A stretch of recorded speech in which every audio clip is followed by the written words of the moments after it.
take you sky.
A real clockwork soldier.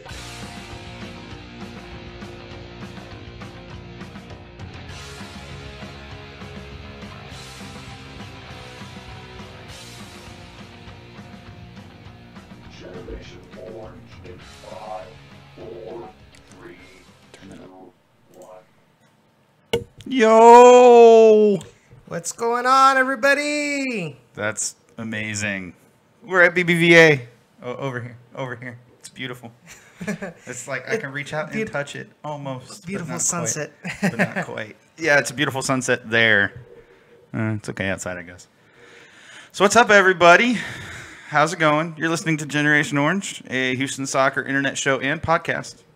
We really are, even though it wasn't up this week. It will be up this week. I ran into some problems with SoundCloud. Don't ask. There it is. Thank you, Cisco. We try. For those who are listening and not watching, we have upped the ante of the show a little bit. We've actually purchased some lighting fixtures to improve the lighting because we noticed that it was really not good and the lights were kind of I was shining and poor Sean here was like out there in the dark. I liked it though because as y'all can see, I'm white as hell.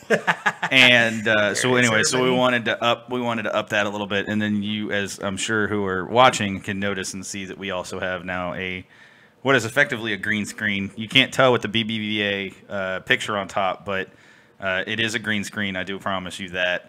I'm sure Edson can disable it real quick so you guys can see the difference. Beautiful green screen and not. And then with the power of technology, we're at BBVA Comfort Stadium again. We can travel the world in a few seconds flat. Yep. Anyways, so we've been teasing out. It was ordered and just waiting to come in actually. Oh damn! Look at that! Look at Cisco. He's calling you out. So yeah, we had ordered it. Well, actually, we ordered it this week. It was Cisco. It hadn't been ordered when Cisco came on the show. But we went ahead and did it. I've been teasing out that some big things were coming, and that was not a joke. There are still some more things coming. This is not it, I promise. This is just the teaser for what's really coming. And there's still 2, 3, 4 things in the works right now that are absolutely huge for us and for you guys. So stay tuned. Keep peeled on the YouTube channel, which is now youtube.com/downinthevalley.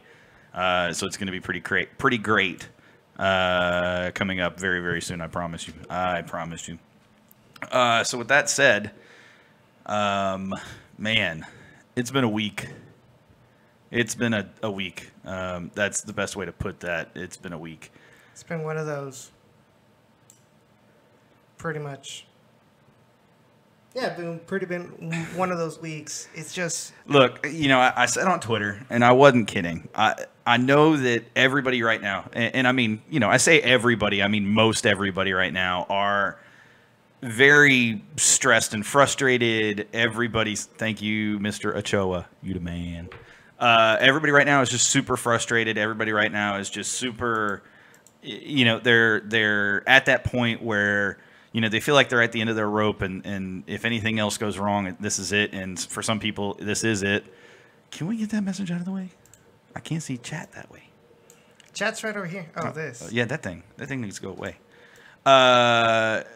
So that's perfect. I mean, we're all worn out. Although Cisco, I'm going to give Cisco credit. He's probably more worn out than most of us. He's been sick for the last few days, and really for like a month now. Go to the doctor. Get some antibiotics. But dude is powered through regardless.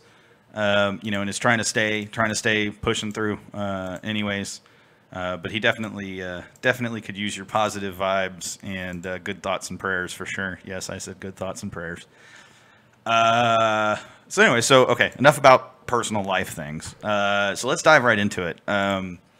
Positives to take away. Look, I'm going to make this... Okay, so also I need to say this because this show has already started off really funny. We have no show notes this week, and it's not because I didn't have time to do show notes. That's a big part of it. But it's also because this week we're opening up the phone lines again, just like last week, and we are believing that you guys are going to call in. Somebody will call in, at least 1, 2, 3. I'm hoping for 3. We had 3 callers last week. I'd love to replicate that again.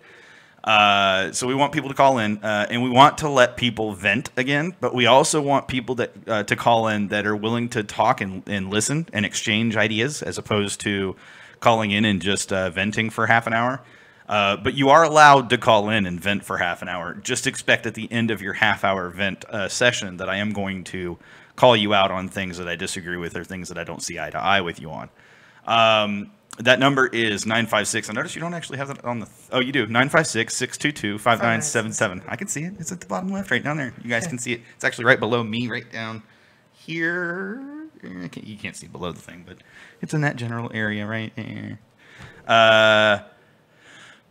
Man, it's really weird seeing myself because normally I don't get to see myself because I'm sitting over there and the like video feed is over here looking at him, and so I'm like, yeah, we completely revamped the setup. We rearranged the entire. So we do this out of our kitchen, which is the funniest thing in the world.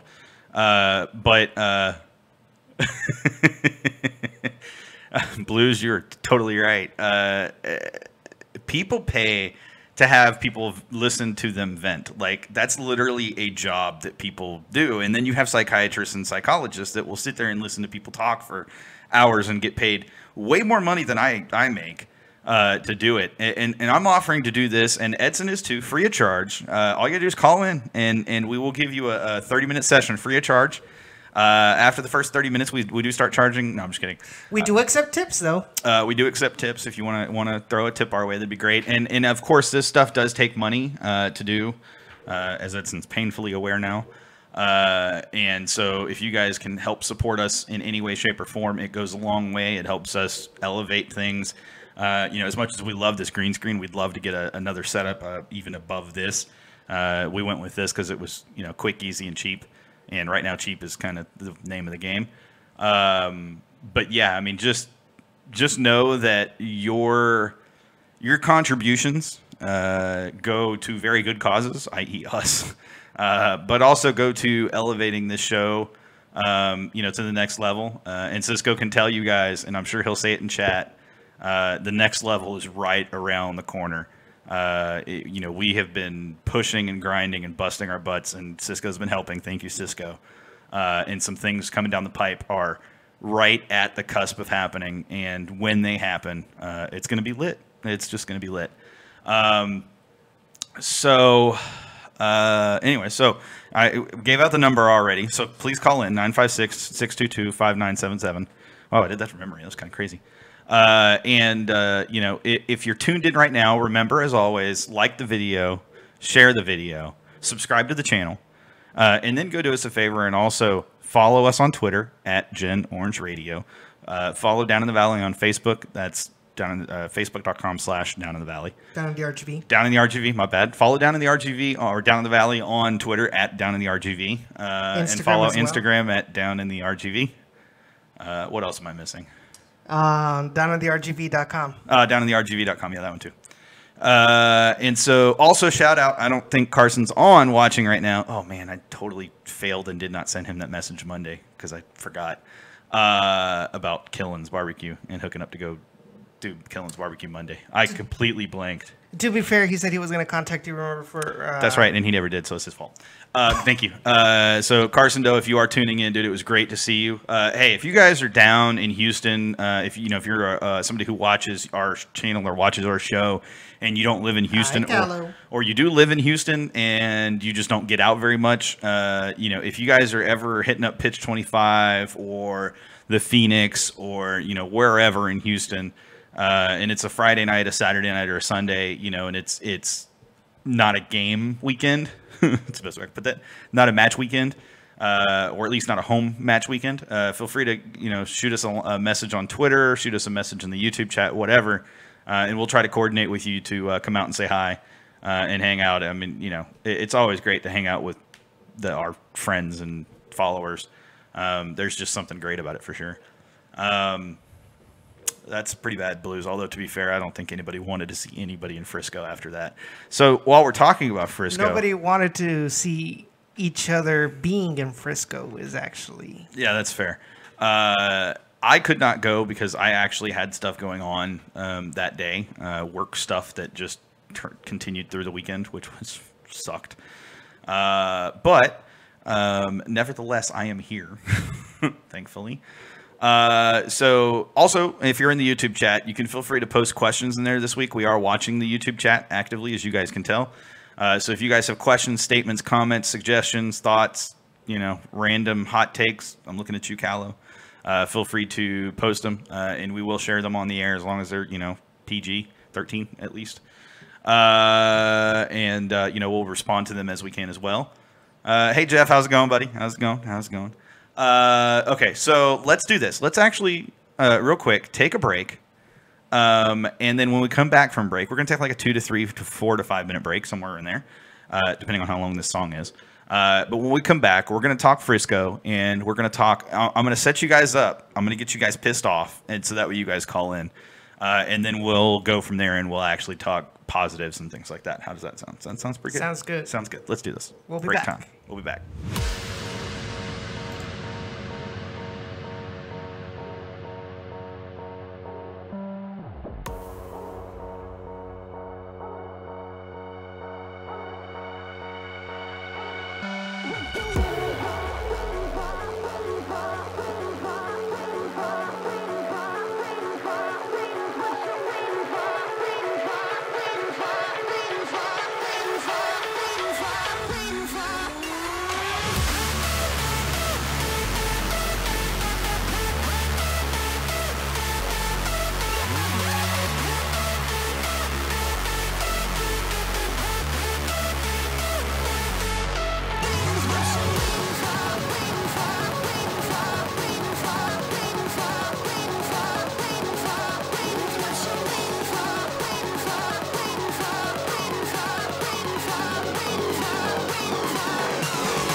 And we're back. You're listening to Generation Orange, a Houston internet You're listening to Generation Orange. a Houston internet show. Yeah, that's what we are. Podcast. No, you're listening to Generation Orange, a Houston soccer internet show and podcast.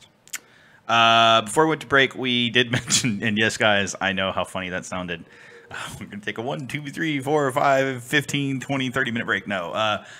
Before we went to break, we said that we were going to talk Frisco when we came back. I feel like we need to talk Frisco this week,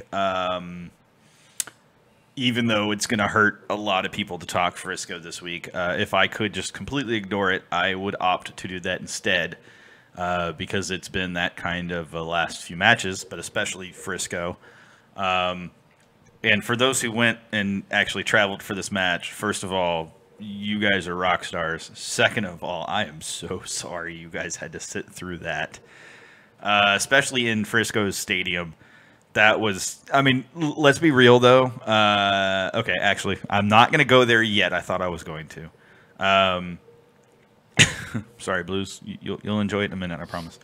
It's okay, Edson. It gets better. It gets better. Just like I said on Twitter that night, it may be terrible right now, and Saturday night might have been the low point of the season, but it gets better from here. It will get better, and it will get much better. I don't know how you get all this positivism. Where do you get it? Positivity, man. That's the name of the game. No, I have reasons to be positive, and we will go through those. But first, let's talk Frisco. They did things to us that no team should do to another team on a pitch live on TV, and that I say live on TV, but let's be real. Half of that match was missed by most everybody who didn't travel because Cube decided that their production truck needed to blow up, essentially. And so the feed went out, and they played comedy TV for literally 45 minutes worth of the match. Let me guess, Family Guy? No, it was called comedy.tv. Like, it was a stand-up comedy show that was like C grade level. Like, it was so bad. And it wasn't like the comedians were good. That was the worst part. It wasn't like the comedians were good so you enjoyed yourself. Like, it was already abysmal because they cut out, and I think at that point, if I remember correctly, we weren't down. It was still 0-0, I want to say. No, we were down 1-0 at that point. No, I didn't see the first goal. So it was 0-0. It was 0-0 when it cut out. And then I'm in Discord chat just kind of trying to watch everything going on while trying to do some work. And I see, people cussing, and I'm like, oh, great, that's not a good sign. And then I see people cussing again a couple minutes later, and I'm like, oh, that's really not a good sign. And so the entire time this is going on, people on Twitter are blowing up and furious and frustrated.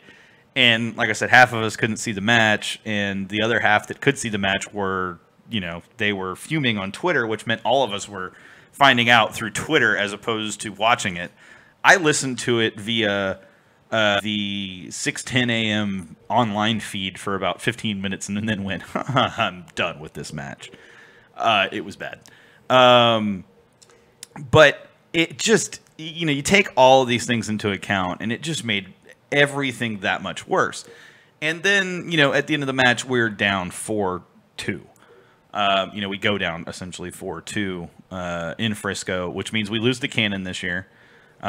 Which, let's be real, you can't continue to just draw the same team over and over and rely on a draw winning or keeping the Cannon. So, going into that match, I felt like we played tactically. Maybe definitely didn't put out our best 11 lineup, and definitely tried to react to how they tend to play. And I felt for like the first 20 minutes or so of that match that, hey, we were on level ground. It was a fair match at that point. And then it was about that point that Frisco said, okay, now we're going to trot out the one formation that nobody has seemed to be able to figure out. And as soon as they did that, that's when just all hell broke loose and the Dynamo lost control. And my problem with that is I didn't see any reaction to that. Even listening on the radio, there was no reaction to that. There were no substitutions being made. There were no positional changes being made. And living it through Twitter and through, you guys who were there, Edson and Blues and a couple others, living it through you guys who were there live, it was it was hard for me to sit and listen to it, let alone to read you guys tweeting about it, because I knew going into this match it was not going to be an easy match. I hoped we would go in and just go guns blazing, but I also know how Wilmer has approached every away match this entire season and all of last season even, which is he tends to go into these matches playing for the draw to start with. Like, every formation has always been about we don't want to concede a goal. It's not been about we want to come out and score 5 goals on these guys. And so if Wilmer's going to continue that, it leaves the defense extremely vulnerable. And worse yet, when you don't react to the changes that Frisco are making, and Callow brought this up in the actual, maybe it wasn't Callow, maybe it was somebody else. I think it was Callow, though. Callow brought it up in the chat that Frisco has used this formation 2, 3, 4, 5, 5 matches at least in the last 10, and it's been very effective. So it's not like we didn't have tape on this formation. It's not like we didn't have tape on these guys. But the fact that we had no counter or answer to that just shows the lack of preparation and the lack of. Oh, it was Blues fan. Thank you, Blues. Sorry, Callow. Sorry, Blues. Thank you, Blues. Blues was the one who called that out, and it's a good call out because it's true. But the fact that we had no, it was like we weren't prepared for this match. And I sit there and I go, how are you not prepared for this match of all matches, excluding USOC final? How do you go into this match and how are you unprepared for this match? So anyway, so now that I've shared my vented frustrations, I want you guys to call in and tell us why you're so pissed off, because I know you're pissed off. I've heard you talking about it on Twitter, on Discord chat. I'm looking at every one of you in Discord chat. You guys are talking about it right now on the YouTube chat. That number to call in is 956-622-5977. And if you're listening to Glenn's show and you happen to have tuned into our show for like 5 minutes, go ahead and call in. We'd love to know what Glenn's talking about tonight. The number again is 956-622-5977. And as upset and frustrated as I am, I have reason to be positive. And so I want you guys to come in, call in, and give me your hottest hot take. Tell me why Wilmer should be fired. Tell me why Matt Jordan should be fired. Tell me why Canetti should be gone. Tell me why Paul Rogers should be gone. Tell me why Joe Willis should not be starting. Tell me why Tyler Derrick should not be on this team. Tell me why Arturo Alvarez deserves to go rot in hell right now. I don't care how far you take it. I really don't. Tell me why Gabriel Brenner should sell this team. Yeah, please tell me that one. I want to know that one. Tell me why. Tell me why Albert Elise and Kyoto are suddenly the worst players in the world. Tell me why Darwin Sarin should never start another MLS match at defensive mid. Tell me why Boniat Garcia suddenly looks like he's regressed 15 years in a matter of 15 days. Call in and give me your hot takes, guys. Look, I'm very serious. I want you guys to be fired up. I want you guys to, I don't even care if you cuss on the air right now. I want you guys to come in and give your hottest hot take. Tell me why you're pissed off. Tell me why you're frustrated. And look, I know that there are people out there on Twitter, and I'm going to go there. I'm going there right now.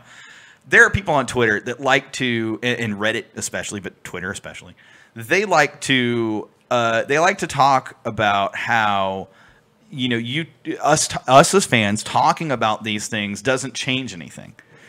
And, to some extent, they're right. It doesn't change anything.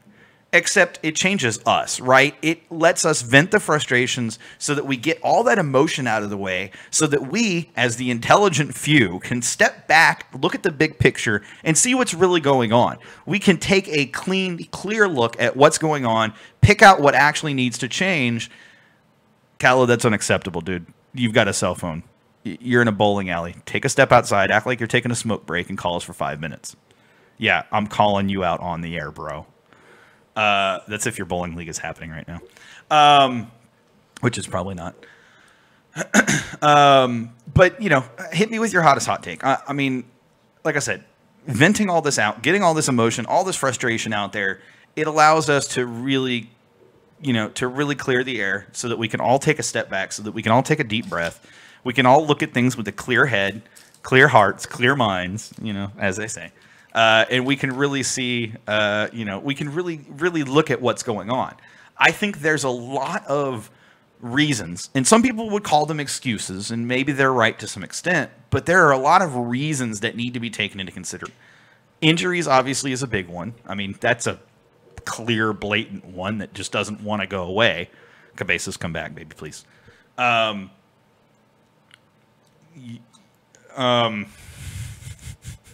Edson's like, I'm taking a drink because I don't want to respond to that.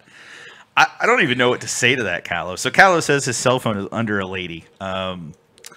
You know, I mean, I thought we were trying to get this. I thought we were trying to keep this that's PG-13. I mean, the cell phone is. He isn't. That's different. I don't even know where to take it from there. I mean, that's something else, my dude. Hey, at least it's not in his bowling balls. Exactly. Side-eye intentional. Yeah. Seriously, guys, I am sad you guys have not called in yet. This is like, I'm begging you guys, literally begging you guys. Look, last week Blues fan called in, and no joke, what happened, Blues fan, when you called in? He won a freaking gift card. You never know when you could win something on the show by simply calling in. That number again is 956-622-5977. Just saying. Just throwing it out there. Anyways, so go ahead. I know you're frustrated. I know you got vent. I'm giving you an opportunity, Edson, to vent. So vent. For the love of God, vent. Alrighty then. So that I can take you down. I was going to talk about my experience in Frisco. Yeah, do that.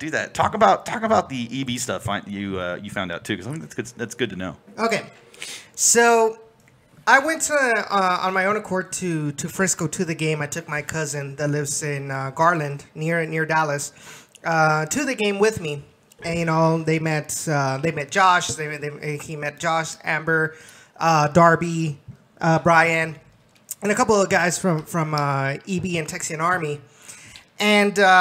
The question is your cousin a Frisco fan? Is he a Dynamo fan, or is he just a soccer fan? LA Galaxy fan. Oh, damn. Okay, you can continue.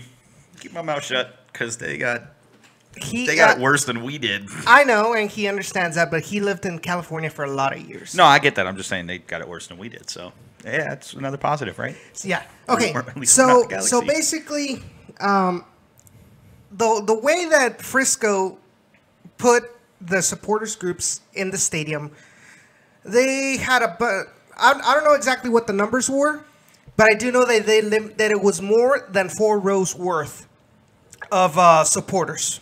And so they were crammed up in there. Yeah, and Darby mentioned, and I think she mentioned it in Discord. And Darby, when you tune in, of course, you're not going to hear this if you're not tuned in yet, but when you tune in, if you could please share that info with us again, that'd be great. Go ahead, you can continue. So they were all scrunched up there, and obviously they were still close to Frisco fans in that section. Everything was going fine. FC Dallas scored. You know, typical. They just kept on trying to cheer the team on. Halftime comes along, and I go and to try and find Josh, who him and I were on a smoke break. Yeah, to drown your sorrows and alcohol. A couple of EB members were there by the east side entrance, taking a smoke as well. And the entrance, right next to the entrance, is some concessions, a concession stand. Yeah. There was a long line there of mostly Frisco fans. As I'm heading over to where Josh is, and I find him, this Frisco fan starts saying, "Oh, Houston sucks." Darby, we want you to call in. 956-622-5977. And so then when that happened, one of the EB guys who was extremely drunk out of his ass, forgive me for using the word, PG-13, you're good. Ass is a PG-13 word. Anyways, so he starts getting mad at and continuing with the crap talking, and thank you, Darby. And then the Frisco fan continues to push his buttons because he was the one that reacted. Of course. And so then he starts like trying to charge at the Frisco fan, and my first instinct, because I was barely making my way to Josh, my first instinct is to try and stop him before he does something else. Yeah. Thankfully, the guy was like, he could barely hold himself up, so that kind of helped. If he was sober, I don't think I would have stopped him. But anyways, you're a little short guy. Yeah. So then, when that happens, one of the capos of EB that was there with them, he grabs him too. He helps him grab him. He starts reprimanding him and telling him, "Hey, you're not. This is unacceptable. they already have a bad impression of us. There'd be some smack talking by some fans that think it's pretty funny, you know, and you shouldn't respond like that, because like the guy said, you know, because of one person, everybody suffers, and that's exactly what happened in the second half. So we scored the first goal. Mormon scored the first goal, and by that time in the second half, they reinforced the away supporters section with more security. Yeah. We scored the goal, and a couple of people from EB throw their beer cups in the air. Well, that was enough of a reason for security to kick two people out. Apparently, according to Pato, my friend from EB, one of them was a woman and her child that they kicked them out, and so they didn't like that, and they all of EB walked out in what's the word I'm looking for? In solidarity. Yeah. They all walked out in solidarity, and then I believe it was only TA that was left up there in the section. But that was what I saw as far as supporters groups.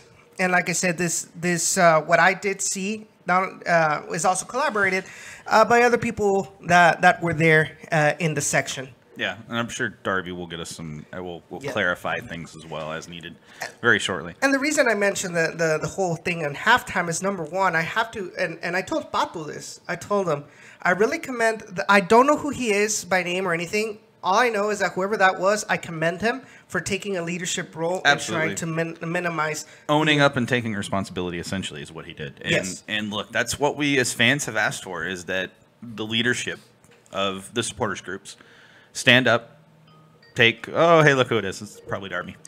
You know, that they own up, they stand up, they take up, and they take responsibility for what's going on, and that they make they make it clear that this type of behavior is unacceptable. This Generation Orange. Did you mess up? I don't think so. What'd you do, bro? Hold on. Make sure. Are you sure? It's plugged in, bro. It's all plugged in. You might want to raise either the volume or It's all the way up. I'm telling you. it's not muted. It's not muted. It's not me. It's you. I don't think so. Edson doesn't know what he's doing. All right, you know what? Darby, we'll work on it. Let's try that now. No? Darby, can we talk? Can you say hi, Darby? No, can't hear her. I think you've got it jacked up. See, she hung up now. Well, this is going swimmingly, folks. And I didn't move anything, actually. We didn't test this week. This is the 1 week we haven't tested in like, what, 5-6 weeks in a row? Yes. Yeah, that's what's going to happen when we don't test. Okay. That's pretty What did you move it to? Moved it to 8. It's in 8, and 8 is all the way up. It's up, and I turned up the gain freaking... I did the gain the same level that it was on the same channel it was already on. So it's not the gain. Are you sure it's... I know there were some channels that weren't working. Put it back on 4 where we had it.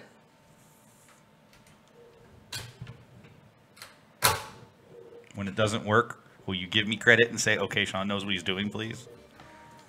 Oh, that's working. Copyright. Why does 8 not work? That's crazy. Okay, well, that's good to know that those channels don't work. I wish I had known that before now. I didn't know they weren't. Darby, please call back. Yeah, Darby, do us a favor, call back, sorry. It's a Dynamo podcast now. Yeah, it's getting to that point. I just got the joke, Calla. That's how long that took me. Literally those few seconds between that. That was pretty funny. Okay, so real quick, again, Frisco match sucked. Painfully obvious it sucked. Who scored both? I know Morrow scored the first one. Who scored the second? Morrow and then Elise with the penalty. Oh, that's right. It was a PK. And then there was a whole thing that after the match, they asked Morrow about, this is Generation Orange. This is Darby. Hey, Darby. Hey. Yay, technical difficulties are sorted. Okay, so what happened? Good. What happened in Frisco, Darby? I want the deets. Okay, so in thinking back on what happened, I don't know if it was that TA and or EB, probably EB, because I know how many people were there for TA. We either ended up with more than 100 people, which we had a 100 ticket allotment from Dallas, or we got fewer than 100 seats. There was never really a clear answer on which way that went, but we were too deep in some areas of the away fan seating for a good part of the first half. It was miserable. It was cramped. We were all standing on top of each other. It drove me insane, and I don't do really well in crowds like that. And so I was really about to freak out. I was on Twitter asking them to come and check tickets. Like, I don't know. I have a feeling we had more than 100 people. It could be that they cut us down. We were originally in 6 rows, which is what they said they were going to give us, I guess.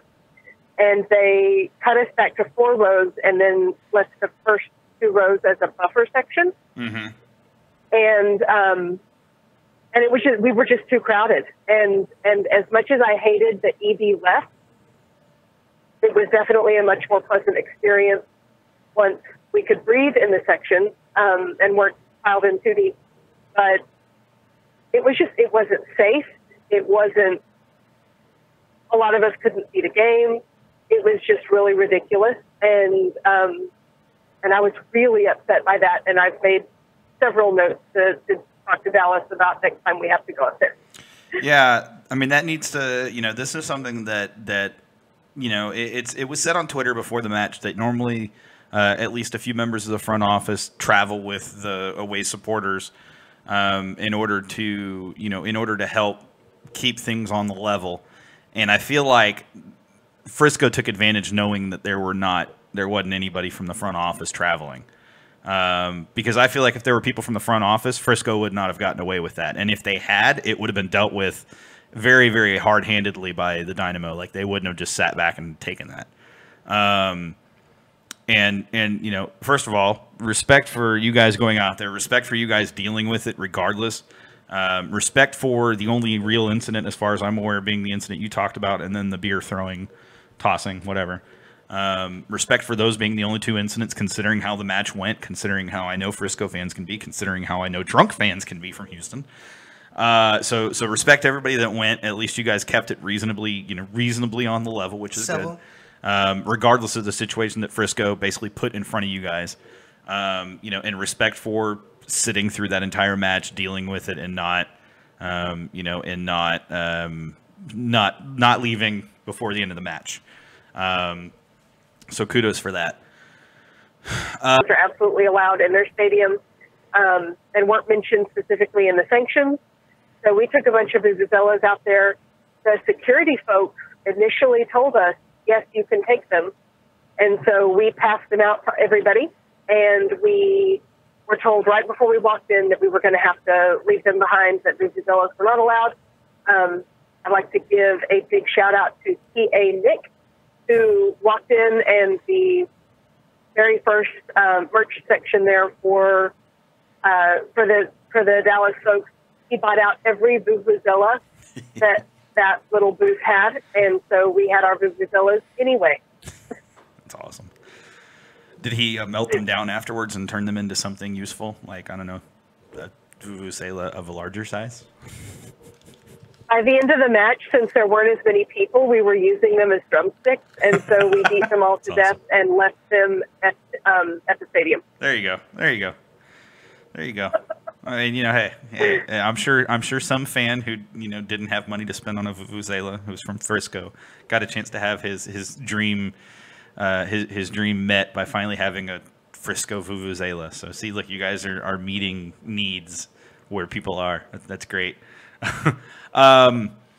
So what do you know, Darby, from the TA side, as far as what happened with the fans that were kicked out? Because there were 2 fans that were kicked out. And any other incidents that maybe you can speak about that you actually know about, either from personal experience or whatever. Just curious. And if you don't know anything, you can say, I don't know anything. That's okay.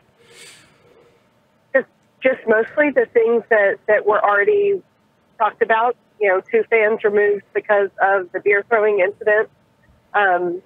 We weren't really sure if the rest of EB left out of solidarity or if the rest of them left because maybe they decided that the bus was going to leave early. I don't know about that. I do know that one of the security personnel told Barron, the birthday boy that turned 12, said that if one more person in our section had any sort of issues like the beer throwing or anything else, that they were going to clear out the section and that everyone was going to get kicked out of the supporter section. So we were trying really hard to be on our very best behavior after that. For sure. And, it should be noted that, there are instances where you deal with things as a security group and as a front office in a specific way. And then there are ways that you deal with it in a way that makes sense.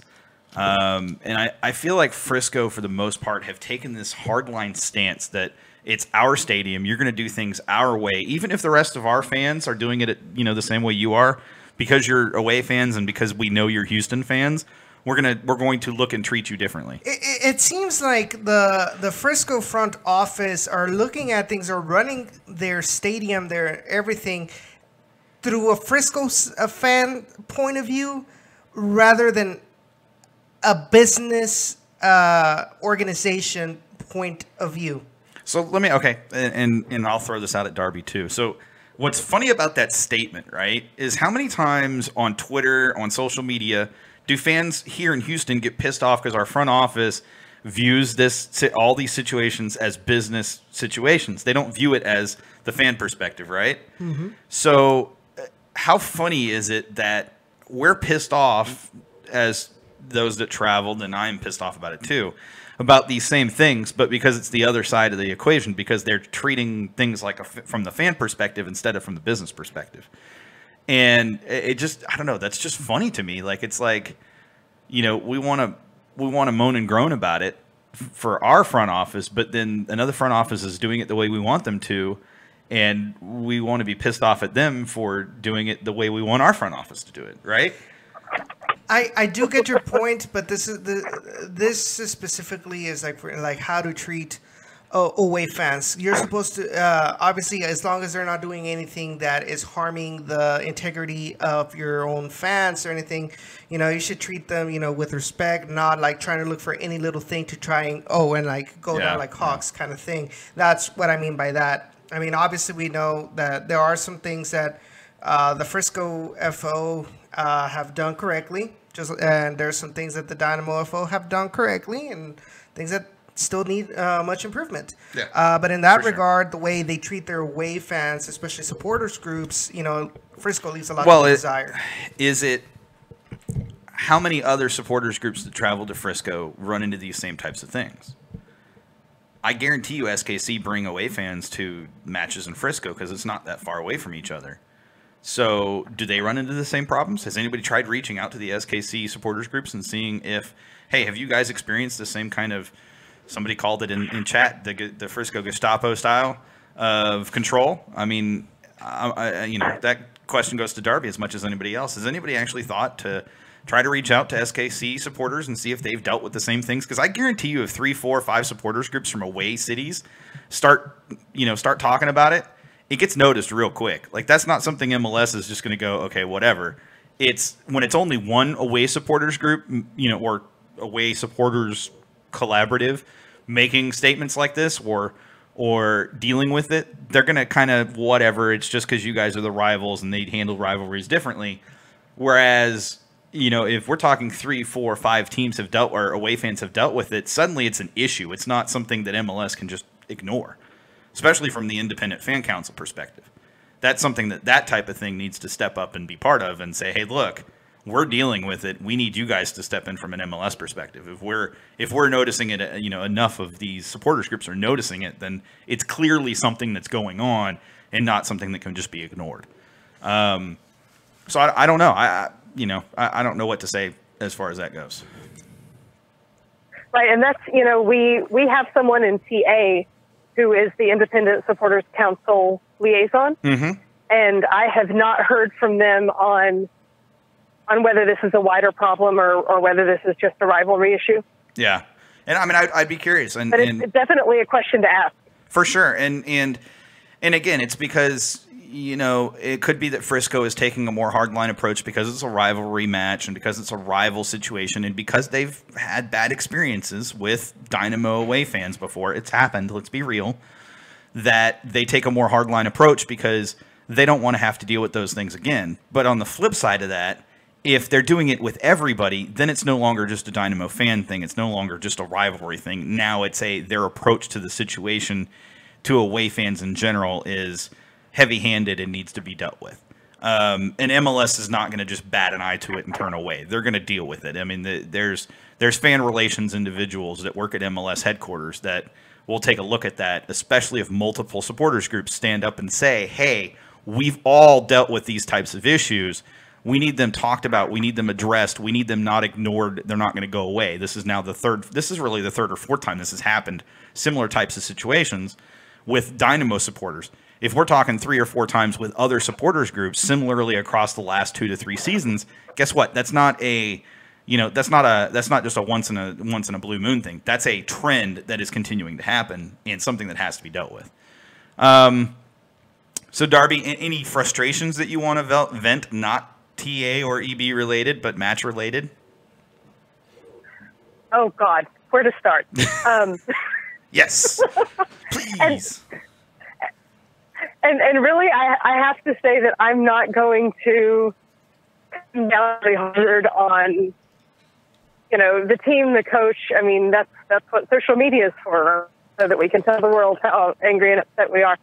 I just, at this point of the season, I am ready to say, wow, that was a year, and ready to just kind of continue to give support and hope that we make some changes for next year. Like, I'm not even going to beat that dead horse. But it's so fun to beat the dead horse. No, that's totally fine. And I think there are a lot of fans that are at that point as well. So I definitely get the sentiment for sure. One of the things that has been said repeatedly over and over is that you guys, you have to keep talking about the stuff that frustrates you, because if you talk about it 2, 3, 4 weeks and nothing happens, but if you keep talking about it, it keeps it fresh. It keeps it, it's not something that just kind of goes away. So, if there are things, Darby, and you don't have to say them now, you can, just chat them in the YouTube chat or whatever. But if there are things that you're frustrated about, even if it is a dead horse, beat that dead horse. Don't stop beating that dead horse, because that dead horse is not going to just suddenly come alive because we ignore it. Problems don't go away because we ignore them. So anyways, but yeah, keep supporting, keep being awesome. We'll keep trudging through the rest of this season, which there are better times ahead. We're going to talk about that shortly, I promise.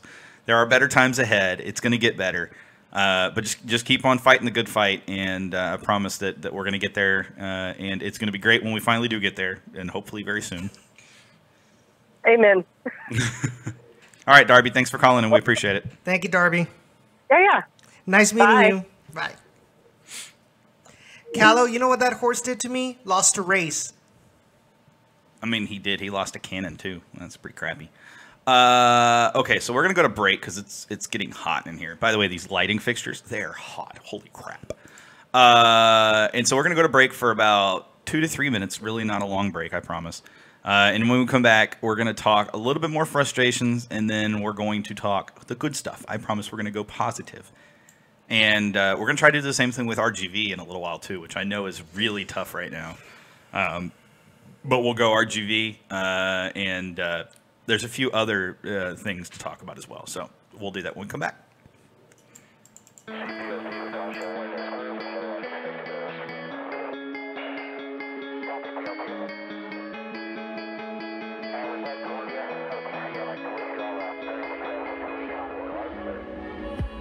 Nobody said it'd be easy, but we took a train to the ceiling, and now I own all of my feelings.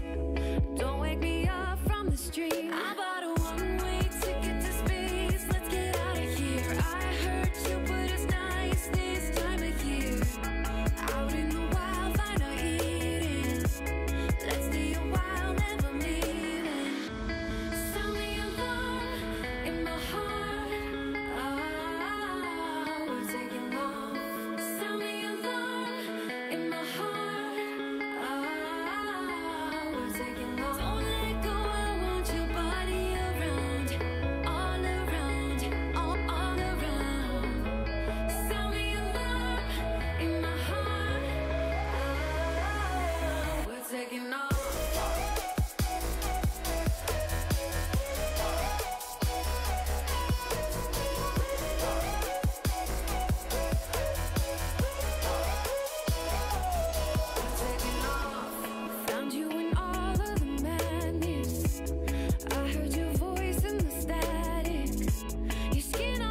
Never mind, I'll just ask her live later. You're fine. We're back. Sorry. You're listening to Generation Orange, a Houston soccer internet show and podcast. We are your. By the way, we didn't even do that. We are your hosts, Sean Ringrose and Edson Ochoa. And yes, we are live, not really, at VBV at Compass Stadium, as you can see with our beautiful backdrop back here. It's great. Darby, tell me in YouTube chat what time that match starts, so that we can actually be done before the women's national team match begins. Because I want to actually watch that match if at all possible. So before we went to break, we said we were going to talk about more sad things. More. Hey, Osmar, what's up? So Osmar's been working on the podcast, on the show, doing audio. Huge shout out, Osmar, by the way. You were amazing. My bad for not getting that up this week, by the way. That was totally on me. SoundCloud and me did not cooperate last week. So it will be up this week, usually Friday-ish. So just those of you that are listening that like to do podcast style, target Friday, and you'll probably see it up. And we will link to it when it goes up live on Friday. So anyways, I was going to give you an opportunity to talk about your frustrations. You talked about what happened at Frisco, but you didn't talk about your frustrations. And I want your frustrations not just from Frisco, but from the season in general right now. I'm giving you a free moment to just get it all out there. And I know you're frustrated because you're frustrated from RGV. You're frustrated from Sofia Huerta not being your girl anymore. You're frustrated because Andresina went away. I mean, it's like they keep stabbing you in the back. At some point, they're going to stop. Let's not talk about Charlie Ward. Charlie Ward. Which we'll talk about on RGV Express. Oh, man. Oh, buddy. 9 p.m. Okay, cool. Yeah, we'll be done right at 9. We're doing 2 hours tonight. That's it. Okay. So, by the way, if you call in at 9 p.m., we'll talk to you for literally 30 seconds and then call it a night. So just everybody's aware. All right. So a couple of things. Number one, if I'm not mistaken, the formation that we used against Frisco, which 4-2-3-1. No, 4-3-2-1. That looked more like a 4-1-2-1-2 to me. I think it depends. On TV, it looked like a 4-3. It was definitely 3 back. I mean, it was definitely 3 DMs. There was no doubt about that. I mean, on my perspective, it's my seats were right in the middle, and there it looked. Okay. It looked to me more like 4-2-1-2. Yeah, I can. You might be right on that. Yeah, because it was, you could see that up on top it was just Kyoto and Manotas. Yeah, and who would have thought, right, that having Boney and Alexander as your 2 D mids that would have been bad? Who would have seen that coming? Not Alexander. It was Lundqvist. Yeah. I mean, look, Lundqvist played fine, but these are 2 guys that are not defensive mids. No matter how much Callow wants it to happen, they're not D mids. And he looked, and what I saw, and I was telling 4-1-2-1-2 diamond. That's what he's saying. Yeah, that's what I was. And Saren was the holding mid. Yeah. Did you really expect anything else out of that? As soon as I saw the lineup, I went, "Oh God!" Ooh, it just. So another frustrating. thing that I saw, and I pointed out to my cousin, was that it looked to me that Adam Lundqvist and DeMarcus Beasley were kind of confused over each other. Well, who would have thought? Because 2 players that don't play on the pitch together, except when they're on opposite sides of the field, not having a comfort level between each other. Especially when Adam Lundqvist is very used to playing as a left back. So a lot of the times, or a right back, you would see Lundqvist kind of want to take that left back position. He wants to stay further back instead of pushing for higher up the pitch. And credit to Glenn Davis, he called this out during the match right before the thing went off the air, just so it's clear. Yeah, so that was one of the things. Another thing I do want to say, Kyoto, man. I think he's hit that low point of the season in a time of the season where we need him the most. Call it lack of confidence. Call it that he's just tired of So something. are you more frustrated with Kyoto's performance right now than you are Elise's, or vice versa? Or are you frustrated with both evenly at this point? I think I'm frustrated more with Kyoto Why? because at least I see Elise kind of trying, and Kyoto has all the assists. It looked like in this match there were many times he just stood there and was more focused on complaining to the ref rather than trying to work with Manotas or trying to create space for Manotas or for Lundqvist or for Tomas. You know, that. And there were many times where like he felt like he gave up. And when Elise came in, at least he tried something different. Cisco points out there was a midweek match as well. So, hey, you got a phone call coming in. All right. You're on Generation Orange. Hey, how's it going? It's going. What's up? Nothing much. I mean, I'm hearing you guys talking about the game. That's kind of my kind of thing for this one here with the tactics and the formation that Cabrera wanted to run this team in. I mean, I look at it, you know, right, and I look at the midweek match, and then I look at this match, and we had been told that the focus, you know, 3 weeks ago they were telling us the focus is on Frisco and it's on USOC final. Those are our two, you know, matches that we're putting all in on. Yeah. And then they show us this formation and these players. I mean, come on. Like, I get it. Like, I look at the lineup and I just shake my head because I'm like, it is clear at this point that Wilmer and the front office are not on the same page.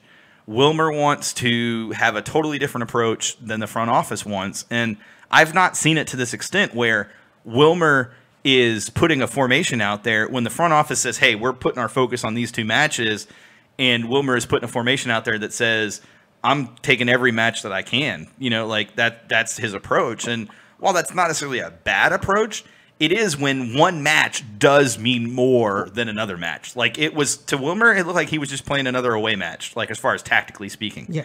Like, there was no extra push from Wilmer to make this match something special, you know. And Yeah, I he get treated that Frisco like any other MLS team. and not only that, but he made changes. He made changes he has not made this entire season. Put players out of position that he's not done the entire season. Did things he's not done the entire season. And the one match you pull this crap out on is the one match that means the most in this entire MLS season right now. Like, come on.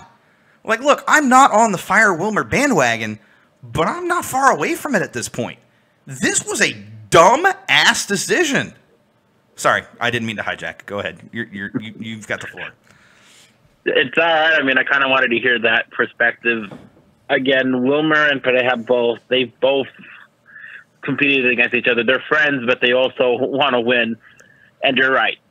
One manager wanted to hold the draw, and the other manager wanted to completely end us, stomp their foot on our throats and say, hey, this is your goodbye. And he delivered on what was the biggest of stages for us. And how many away times from home? Yeah. And how many times have I said, whenever a manager plays for the tie, 9 times out of 10 they're going to lose? Ditto. I said it just as many. And I want to say this too. We should also remember that Frisco were playing with that extra chip on their shoulder because of what we did to them last season. No, last season or 2 seasons ago. No, it was two seasons ago. Because we didn't season. Was it last season that we put the 5-0 on them? No, that was 2 seasons. The year before that. Yeah, and they had never gotten that 5-0 back.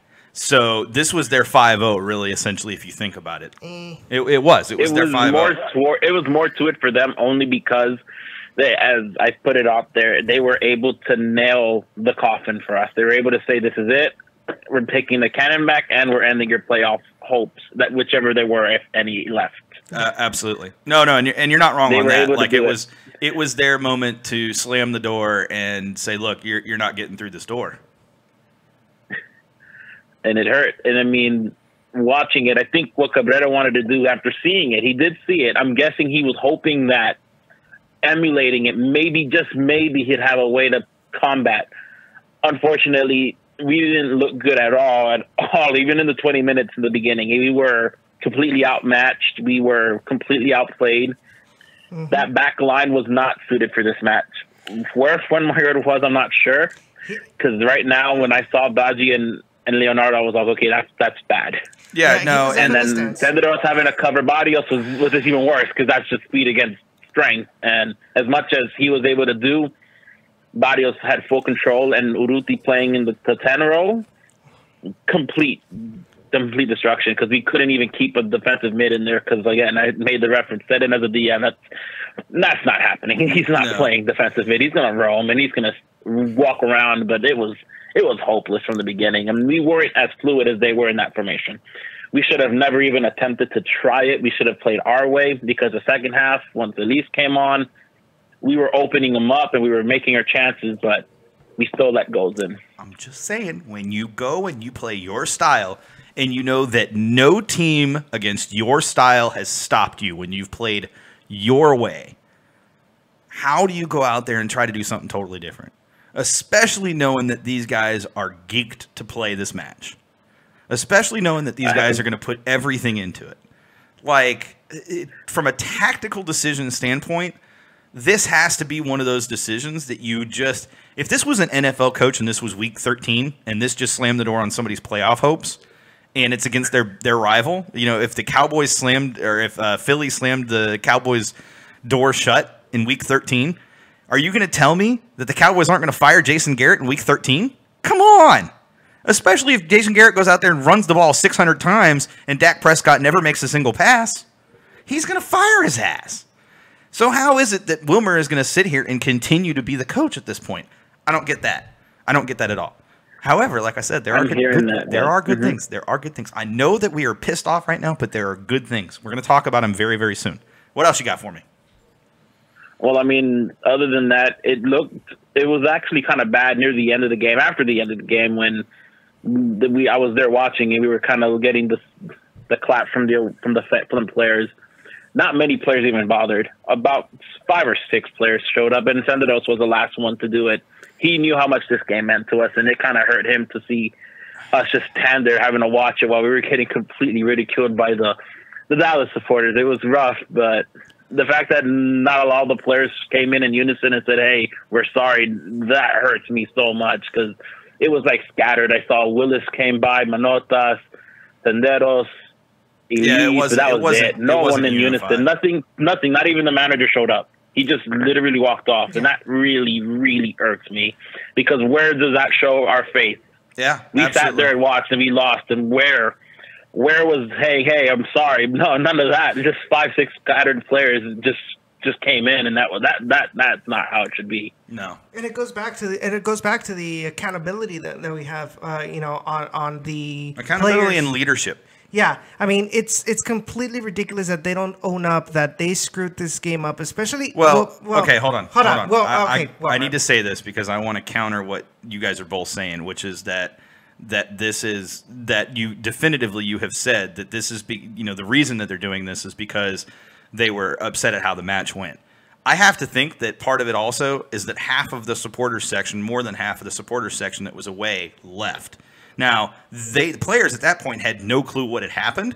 All they saw was a lot of the supporters that had come were no longer in their seats and had already left by the end of the match. With more of a reason that they should have gone up to the remaining supporters. I get that, but I'm saying, though, that has to play on their mind as well. Is like, because we had 30 people last time in August 23rd, and they still came in. And it was a draw. It's a whole different situation, but they still showed up. We were basically less than a third of that, and they still came. So that's not a reason for me to say, hey, they should have left. No, the fans that were still there were still your hardcore fans, and they should have came in unison to support, and they didn't. And not even the manager had the ability to show his face. And I love Wilmer, but that kind of thing there irks me because he did this. He came in last time and did that for us. Why not now? Absolutely. No, and I know the players, and I can say this. I know the players hear a lot of the fan frustrations. And I think that a lot of players right now are honestly pretty fed up with the front office as well. And that's being very honest with you guys, that it's not just fans that are getting fed up, but that the players are getting to their breaking point as well. And, we've seen it the last few years. I mean, you look at players that have left this organization for other organizations. And look, you can say that Bruins trade was because we were able to get what we wanted out of it. And Giles got traded away because he was making too much money. You can say all these things, and that's fine. But they were also 2 of our best players at the time. And they left for other, greener pastures. Brad Davis went and played for SKC for 2 seasons, or a season and a half, however long it was. Players are leaving the Dynamo, and a lot of it falls on the front office in general. And I've said before, I'm on the Canetti out bandwagon. I think there's enough evidence at this point to say, look, Canetti's done good business-wise, But once you get past the business and you look at the sports side of things and you look at the team and organizational side of things, it's a crapshoot more often than not. And so, maybe it's that we just need somebody with a sports mind to take over that president role. Maybe it's that we need somebody that's more vocal and more public in the general manager role. I don't know. But at the same time, I feel like if we're not going to have a coach that's a public figurehead, if we're not going to have a coach that tactically is willing to approach matches that are important as important matches, if we're going to have a coach that tactically waits until the 80th minute to make subs and then tries to use the excuse that he did it because he wanted to let the players play through it, if we're going to have a coach that simply isn't getting the job done and we're going to keep him around for another 3 years because we don't want to pay any more money, at some point, that can't be the excuse anymore. And it's just they've turned him into a scapegoat, and, it's unfortunate. So I definitely, and I think, if you look at the organization and from the top down right now, I do think that you see similar types of issues throughout every layer. It's not just the coach layer. I think you see it at different layers. And so to me, that points to the number one factor being you look at the top. You don't look at the bottom and work your way back up. You look at the top. It's been going on long enough, and this has been a consistent trend long enough that, look, we've got it. And we've done all these other things. We've changed coaches. We've changed general managers. We've changed play style. We've brought in new players repeatedly over and over. We've tried changing positions. We've tried changing formations. We've tried changing, technical staff. We've tried adding a youth development pipeline system. We've tried, linking up with RGV. We did it with Charleston Battery. We did it with Riverhounds. Pittsburgh Riverhounds. We did it with one other team as well. We didn't do it. We did Charleston Battery one year. Yeah. We've tried all these things and nothing's worked. Now we've brought in a new director of the academy, and that's going to be a 4 or 5 year project minimum. We're not going to see the benefits of that for at least 5 seasons because he doesn't have any impact on the 16, 17-year-olds that have already been through the system for 7, 8 years. His impact is going to be on the 10-year-olds, the 11-year-olds, and the 12-year-olds, which they're not going to even be ready to even remotely sniff the first team until they're 17, 18 years old. And that's if we're lucky. So at the end of the day, with all this being said, like I have reiterated over and over for anybody who watches this, especially Orange Overload, I am on the Canadian overhaul, whatever, Orange Overload, overhaul, overzealous, over whatever. Look, I'm on the Canetti out bandwagon. I'm not necessarily on the Wilmer out bandwagon at this very moment because I do believe that with a accountability system in place, I think things happen entirely different. And I don't think just changing the coach, which is the easy out at this point, is going to change the fortune of this team. It's not going to change how things are going right now. That's fair. Overhaul and overload are two different people, I guess. I don't know. I don't keep up with these people. There's too many of them to follow. But anyways, what else you got for us, Blues? I'm sorry. Pretty much what I want back. Well, what Wilmer can't control, and that is his player 11.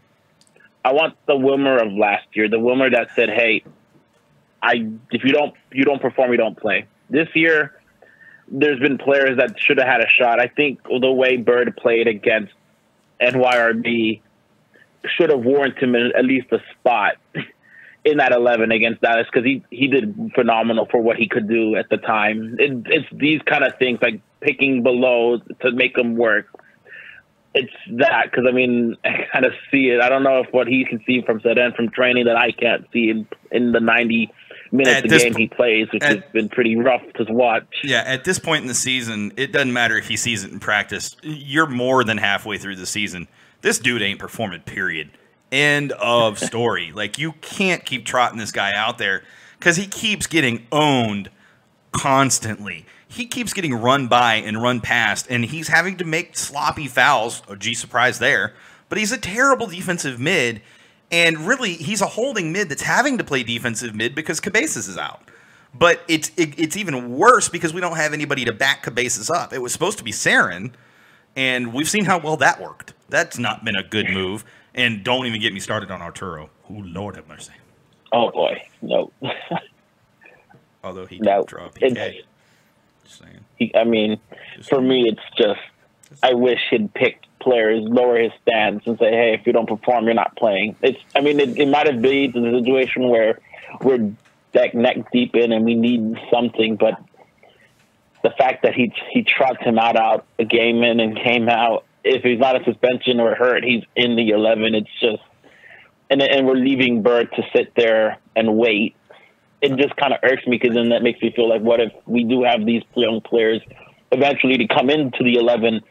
Are they going to get their shot, or are we going to have to sit in behind someone that's making the $240,000 a year? Are we not going to show that, hey, we're going to risk your spot? We're going to piss you off to see if you even show, and if not, then you're just going to sit the bench.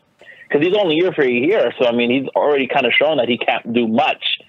Why not trot Bird out? Why not show us what he can do to see maybe if we find the gem in the rough kind of situation? Yeah, I mean... I knew you were going to take that, by the way, Edson. I mean, do you really want a repeat of the Charlie Ward incident? We understand that Eric Bird has a higher opportunity because he doesn't take up an international slot and he hasn't gotten injured. But the matter is, I mean, he's been picked up from RGV for a reason. And whenever he does have played with the first minute, he's shown decent enough. I mean, he's better than Saren. I mean, definitely. And if the Dynamo in that case really is all about, we're trying to save as much money as possible, Play the cheap guy, and he's doing better than the guy who's earning more, might as well pick him and continue his development there and getting first team minutes at an MLS, and he's gonna get better. I mean, and the guy has proven his worth where with RGV and everything. So.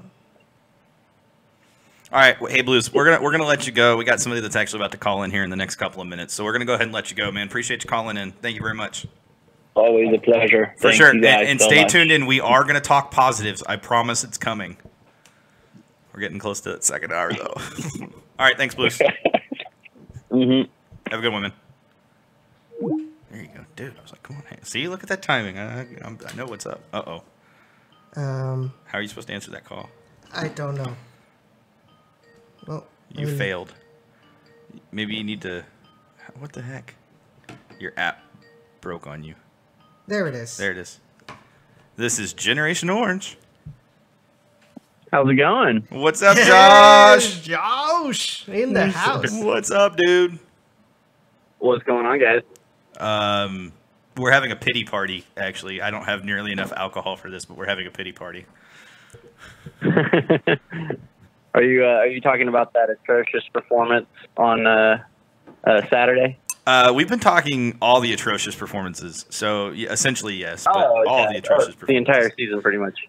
Pretty much, yeah. Yeah, no. Everything minus the Open Cup run has been atrocious, essentially. Except for the first 3 matches, and then it was okay. But after that, it was it's funny. It's funny because I actually called into Glenn Davis' show almost an hour ago now, and was telling him how I felt as a Dynamo fan about our cup run, and it kind of goes a little bit of both ways. Am I satisfied with how the season went? No, but it's also different from other seasons of us missing the playoffs because we at least have a domestic cup that we're hosting here in Houston. Absolutely, that we've never had. So, absolutely, so there's some kind of bright light there, and I don't want this to be like to Gabriel Benner and Chris Canetti saying, "Oh, well, we got the U.S. Open Cup.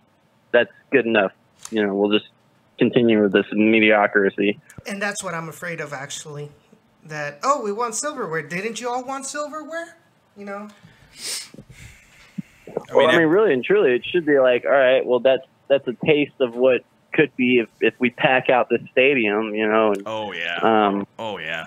I'm hearing Philly wants to get at least 1,000.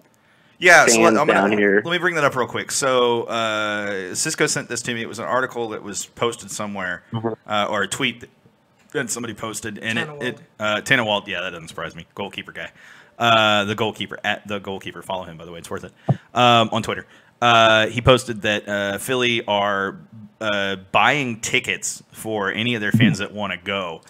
Season ticket holders that want to go, and they're looking to bring 1,000 fans. That doesn't include airfare and hotel, but it does include the ticket, which is that's a big deal. And they want to bring 1,000 fans, which is going to be multiple sections, which is pretty damn impressive in BBVA actually. And really, Oh, yeah. 1,000 from Philly in general is pretty damn impressive. But it is Sons of Ben, and they are impressive, so it wouldn't surprise me. And I'm sure Justin's going to sit with him because he's a freaking traitor. Of course. But that's Do okay. That's we okay. even have 1,000 supporters? Like, I as far mean- as our supporter group goes? They do. They've all jumped in the river by now, but they do have 1,000 supporters somewhere. You know, fans like Justin that like to sit in other cities and act like they're actual supporters. Not them. I know that they have the numbers. I'm talking about our supporters. Do we even have No. Is that 1,000 that sits Well, up there? I wonder, because I heard this from, and it might have been from Darby that I heard this from, that they're TA is trying to get 1,000 people in their section, 1,000 Yeah, she did supporters say that. in their section. And so I wonder if maybe there's a bit of that rivalry That's going on the between Sons of Ben and TA/EB to fill up each other's supporter section to see who can show up and show out. And that it's an interesting thought for sure. But Justin, let me ask you this. Let me ask you this question: how do you feel about Wilmer right now? Not to put you on the spot or I feel anything, like but I back him and I back him and I back him, but then he goes and stabs me in the back by not starting like Albert Elise and stuff, and I'm looking at these players coming on late in the game when the game is pretty much over. And you see Ronaldo Pena already coming in and making an impact, and you see Albert Elise who's coming off the bench, and it's a little bit too late. So it's kind of like, I love you, Wilmer, but man, you gotta give me some credit here if I'm gonna back you on this, because his substitutions have been really, really sketchy. I think that's fair, especially the note that, it seems like especially lately, his tendency is to stick with his starting 11 until like the 80th or 75th minute. And while there are coaches that do that, if they see that something's not working, they're also willing to change it, And I just feel like he has this thing that I know better than what I'm seeing on the pitch. And, we're going to keep trying it until we get it right. And I just feel like at some point you got to just be willing to say, look, swallow your pride and say, look, it's not working. I got to change something. And I feel like the time to change when you go down 3-0, dude. I mean, you got to make a change. I mean, I'm sorry, Agreed wholeheartedly. Two of those goals were extremely self-inflicted. Like, I mean, the miscommunication between Wenger and Joe Willis was just like, what are y'all doing? And then there was no actual hustle on the ball. I mean, I know that the feed went out for you guys, right? So nobody really saw much. No, so it was all radio or watch. It was tweets. like, I think it was. I can't remember if it was the second or if it was the third goal, but It was, Joe Willis coming out to grab the ball, but Winger's also on the ball. This is at the top of the box on the right side, and of course, they got one of their guys is on it. And it's just slowly dribbling into the net, and I'm like, is anybody going to run after the ball and try to get it out of there? There's like four of you we guys had there. to rely on Leonardo to run for the ball. So there's one thing that I saw while looking at the replay in that play, and that is, so the Frisco throws that long ball, right? And you had Santiago Mosqueda and Andrew Rangel running for it. Joe Willis comes out and goes and gets the ball. There's a tiny push on Mosqueda, by Mosqueda to Wenger, and that was enough for Wenger's body to kind of hit Willis while he's grabbing the ball, which causes him It should have been a foul. Yeah, which causes him to drop the ball, land on Mosqueda, and just takes the shot. And it should, like you said, it should have been a foul, and they didn't review it. I mean, what can we do? Hashtag pro officiating. But look, I mean, at that point, they're never meant- going to review it and stuff, And Yeah, of course, and you count that one, and then you count the PK that we gave up. So there's the 2 goals. We would have tied that game. I mean, we would have, but at the same time, at that point in the match, neither of those goals were really a big deal. I mean, Frisco were still pushing. They still would have found another goal. I mean, they were dominating. Yeah. They were dominating. I think a lot of that comes with mentality. Yeah, they're pushing a lot, and I mean that was the course of the game. Same for us from the first 5 to 10 minutes. We were pushing hard on them.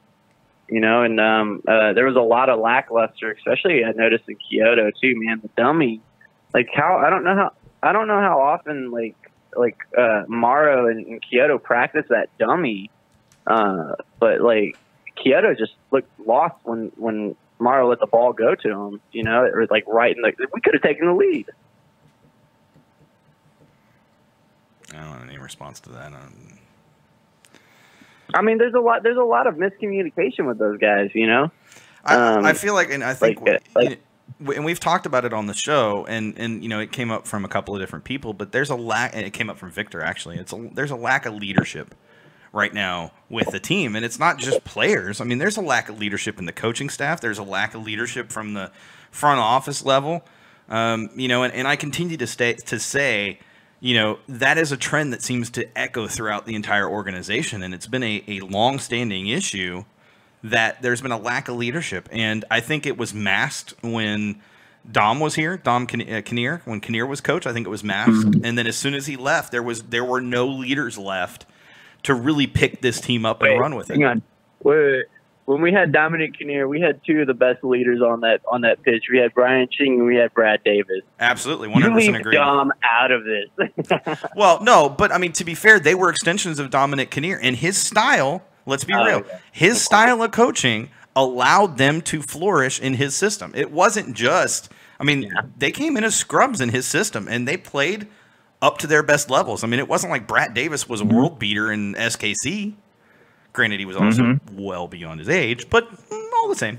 But I feel like when you don't have leadership and you don't have accountability, those two things lead to this type of stuff where you have players that just mentally check out. They get frustrated and they're no longer in a match. When he sees this happening, he's setting it up for a lack of accountability. And when they're not being held accountable, I know this is really counterintuitive, but when players are not held accountable, they get frustrated not being held accountable. I've heard it from players before, like, hey, I'm not getting held to my highest standards, so why should I even bother trying?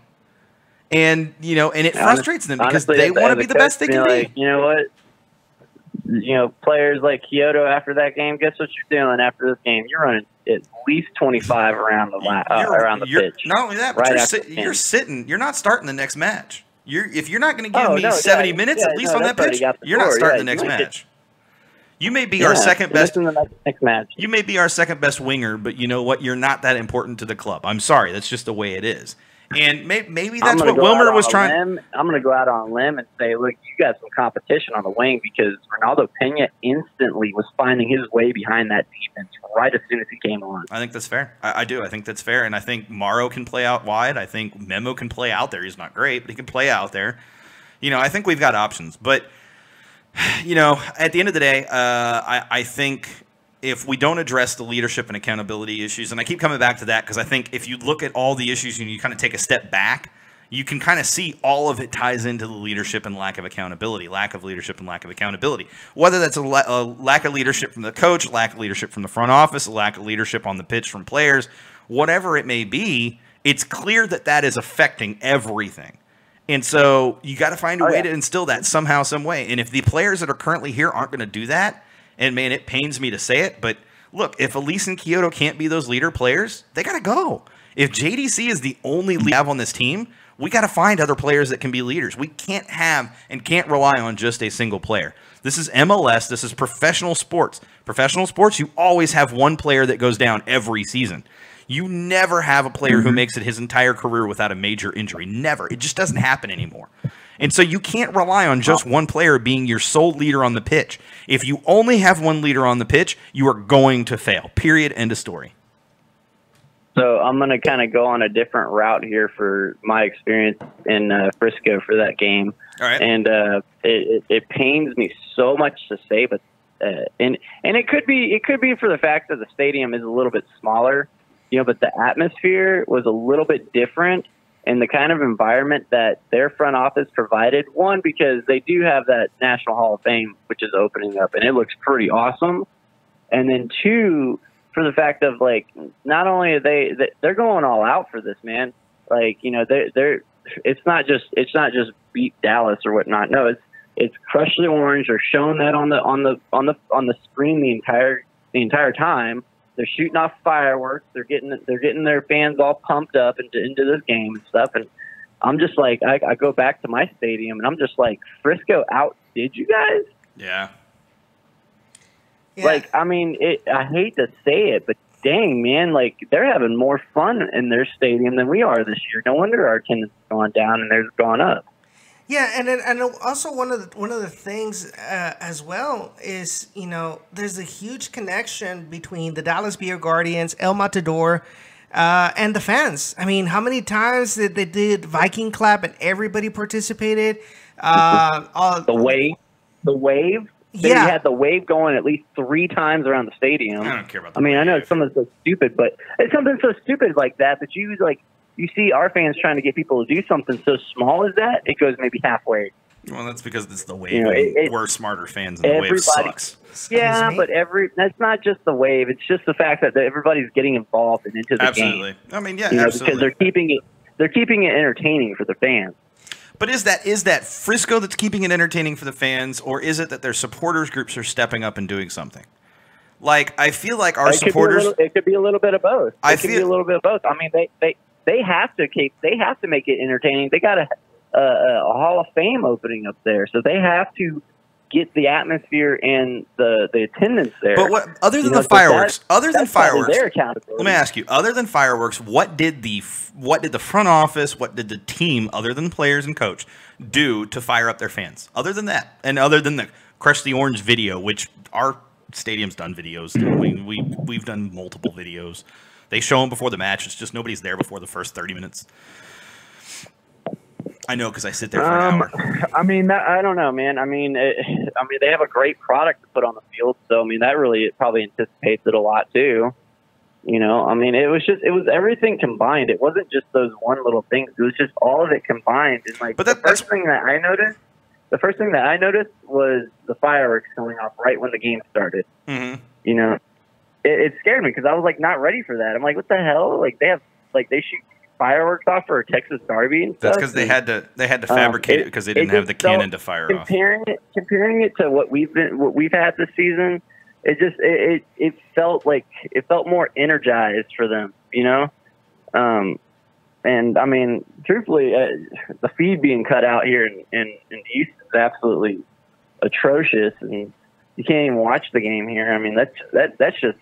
But that doesn't fall in marketing. That doesn't fall in the front office. Their production truck literally died. They can't do. I mean, the front office has no control over that. Yeah, but get a better cable provider than after that. You know, I mean, Cube 57. You don't even have to have a cable box to watch it and stuff. You know, I mean, you just watch it on regular TV. But wasn't that a complaint that back before Cube? It was a huge complaint that fans had that they couldn't watch it because it was on CSN Houston. You can't, and it's not at you, Josh. This is just in general. There's a lot of fans out there that want their cake and eat it too. They want it both ways. You can't have one and have the other.